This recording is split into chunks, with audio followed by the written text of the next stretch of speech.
Hello and welcome. In this particular video, we will start 9.7 Ecological Anthropology. Ecological anthropology is a study of human adaptation. It's a study of human adaptation to various ecological conditions like high altitude, cold climate, hot deserts. So, ecological anthropology will study basically the human adaptation, which are related to various ecological conditions which include high altitude, cold climate, hot desert. High altitude or cold climate. We'll start with one by one. So we'll start with height or high altitude or cold climate.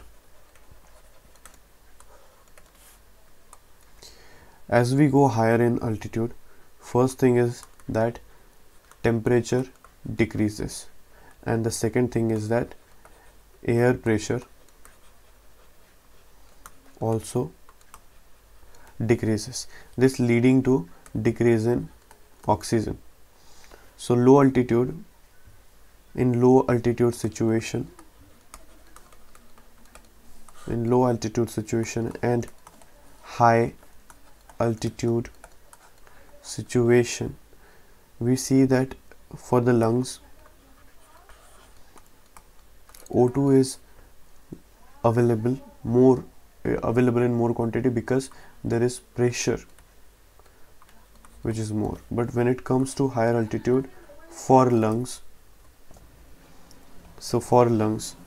the oxygen is many a times not in high pressure, or it is in less pressure. So that's the reason for the situation. As the altitude increases, air pressure decreases, and the condition of all the gases, most importantly oxygen, decreases, which leads to oxygen deficiency,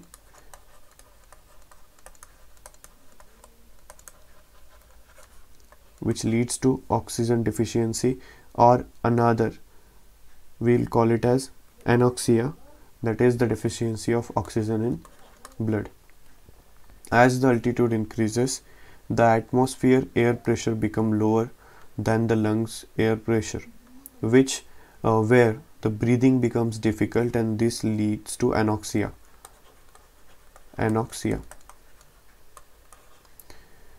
As the adaptation to higher altitude, the following respiratory functions must be increased.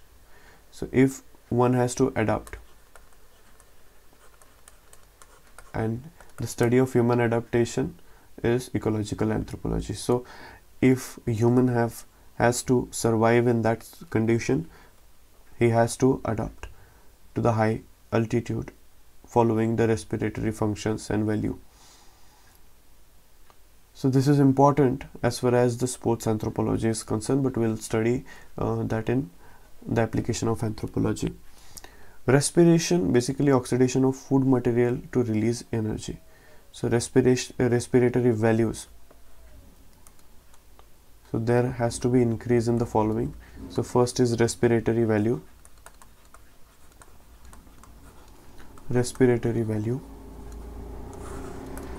In respiratory value, the vital capacity, that is amount of air that can be exhaled after most forceful inhalation, that is vital capacity. Residual air, first is vital capacity,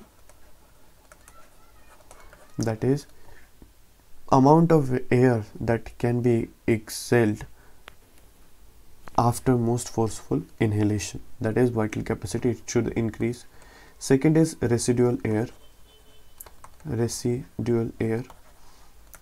the amount of air remaining in the lungs after most forceful exhalation. The third is total lung capacity,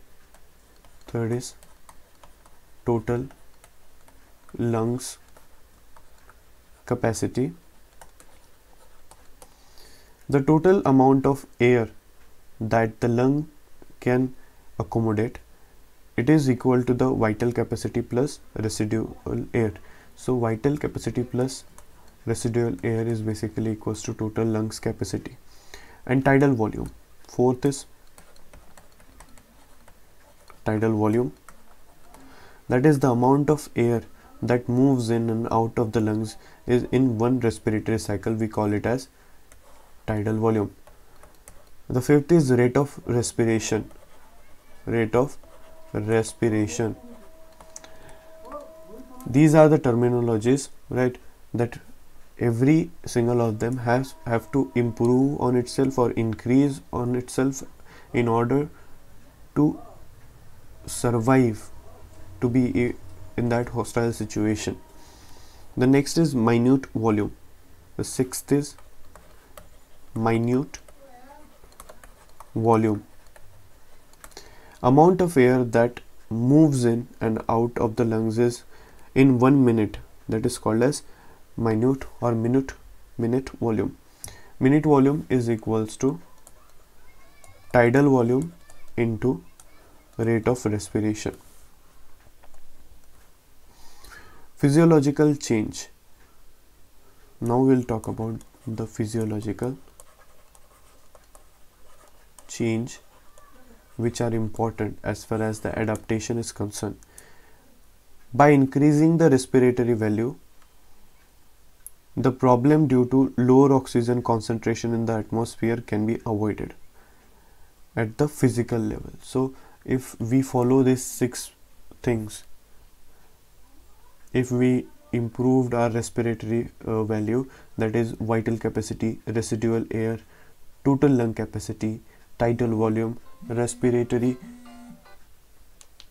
minute volume, etc., then we definitely can do better.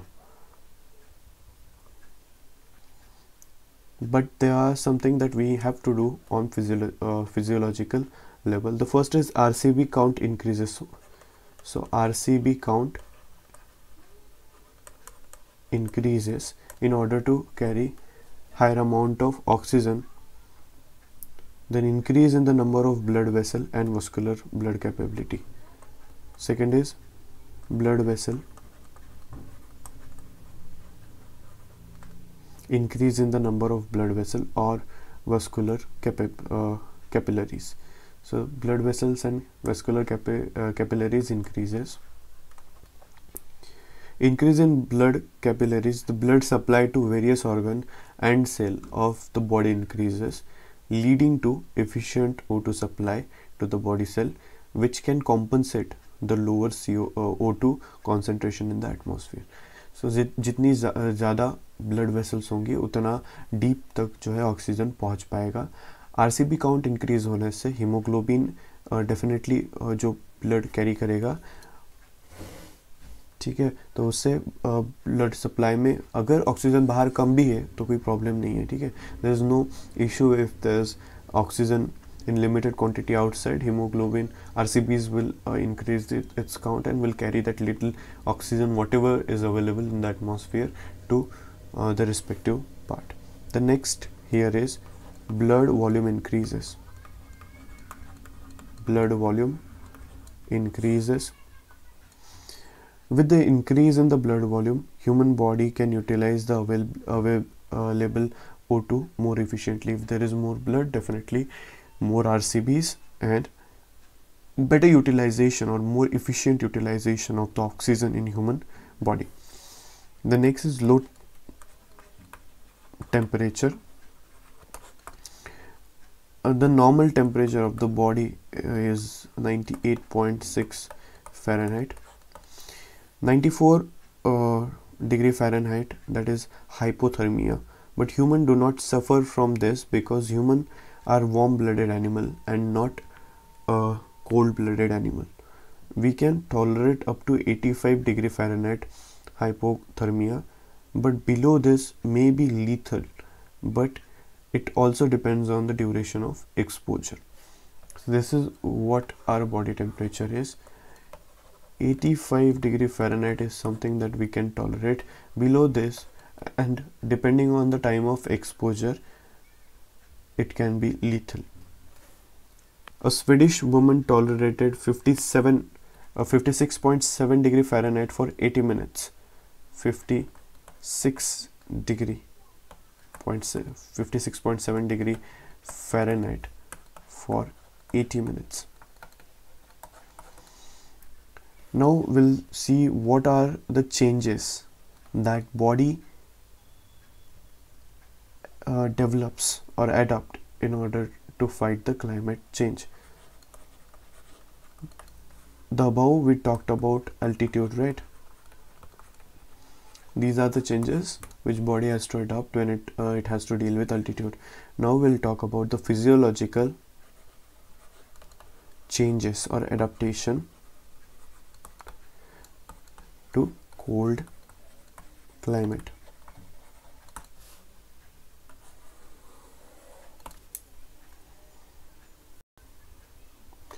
Physiological adaptation to cold climate. The first is shivering. It leads to higher rate of respiration, increase in energy. In shivering, respiration increases. This increases the energy. Extra energy is released in the form of heat that comes from shivering. Second is vasoconstriction. Vasoconstriction, that is the contraction under the skin. This lead to O2 supply to the skin decreases. So O2 supply into the skin decreases and the rate of respiration decreases in skin cell. When the rate of respiration decreases in skin cell,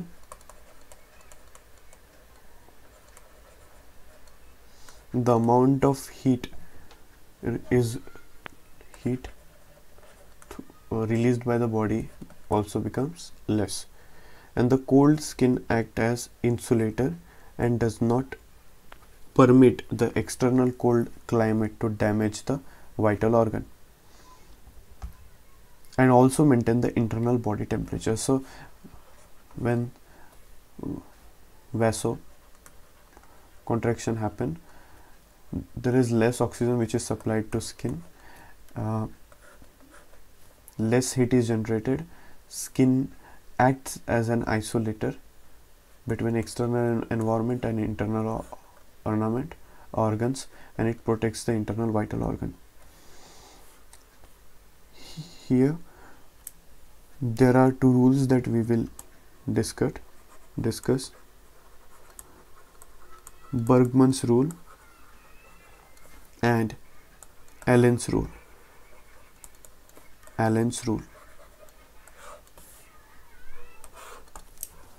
Will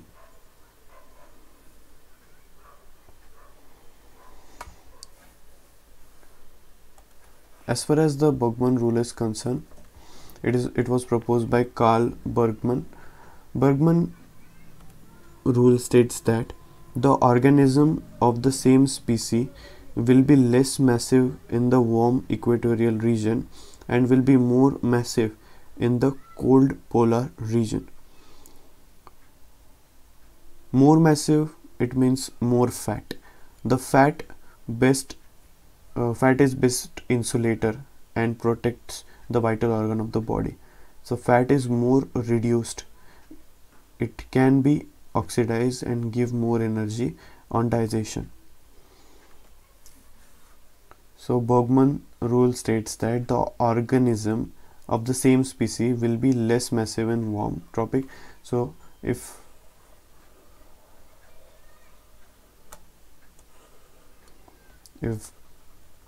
consider this to be tropic and this is polar, tropic,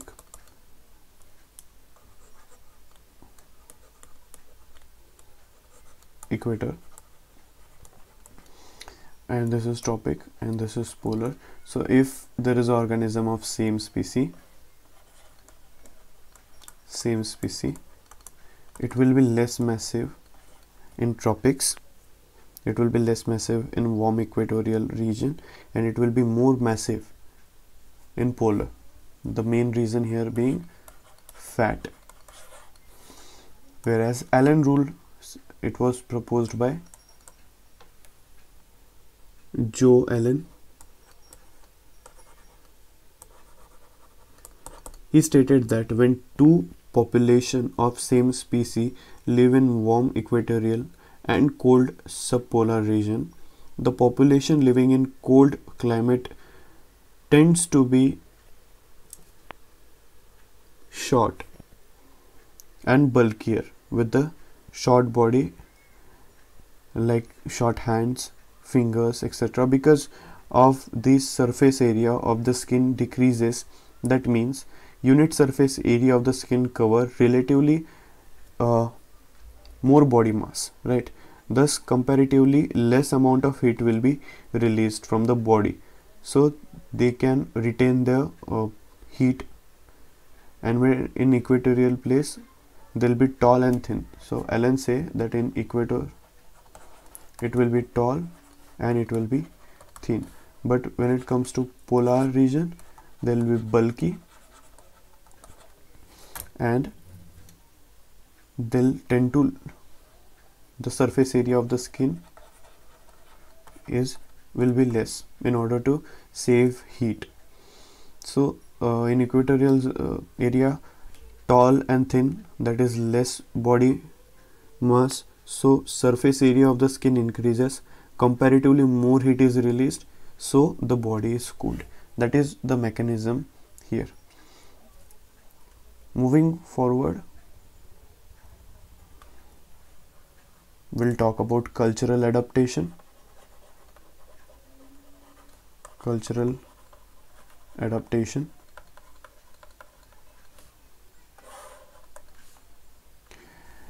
Cultural adaptation is basically cultural habit of drink. We'll cite down some example, that is cultural habit of drinking alcohol, eating high calorie fatty food, or warm clothes. These are basically the cultural adaptation that human adapt. For example, drinking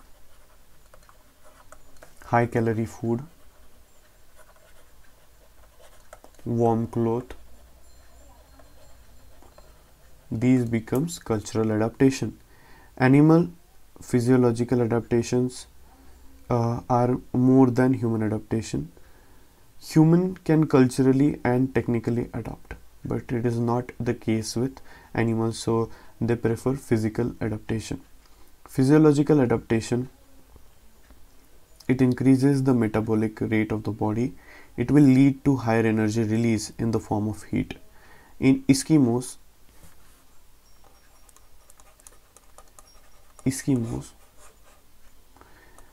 they have very thick subcutaneous fat which act as insulator, protecting the vital organ from extreme cold.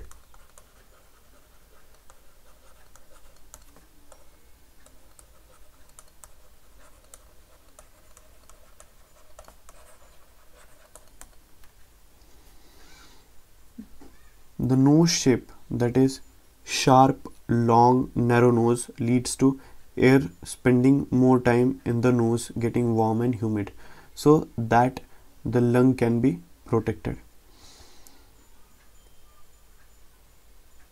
In this video, we had a basic discussion on the cold climate, and we talked about high altitude. In the next video, we'll start with the hot desert and the adaptation in hot desert. We'll talk about the futile cycle, because whenever we will write down human adaptation to the cold, this is something will work as a diagram. So if A to B and then B to A, ATP, adenosine triphosphate, adenosine diphosphate, and the is heat. ATP is not reversed because there is no required enzyme that produce it, increases body's temperature. So basically what happens is, when Consider it to be just a cycle in which the main goal is of heat, and heat is produced with the utilization of ATP and ADP, which is basically the energy currency of the cell. So thank you for watching. Stay tuned.